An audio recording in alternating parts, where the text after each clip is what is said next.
அஸ்ஸலாமு அலைக்கும் வரஹ்மத்துல்லாஹி வபரகாத்துஹு.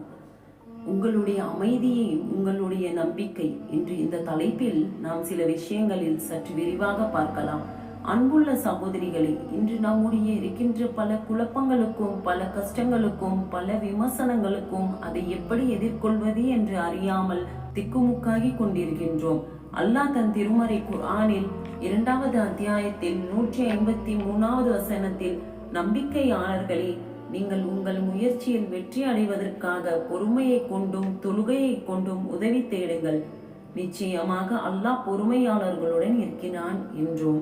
அதே அத்தியாயத்தில் 157வது வசனத்தில், நம்பிக்கையாளர்களே, உங்களை பயம், பசி, உயிர்கள், பொருள்கள் ஆகியவற்றாலும் நாம் நஷ்டத்தை கொண்டு நிச்சயமாக சோதிப்போம், பொறுமையாளர்களுக்கு நற்செய்தி என்றும் கூறியுள்ளார். நீங்கள் எப்போதாவது அமைதியான ஆற்றின் முன் நின்று கவனித்தீர்களா? ஆற்றின் அமைதி நமக்கு ஒரு விஷயத்தை கற்றுத்தரும்.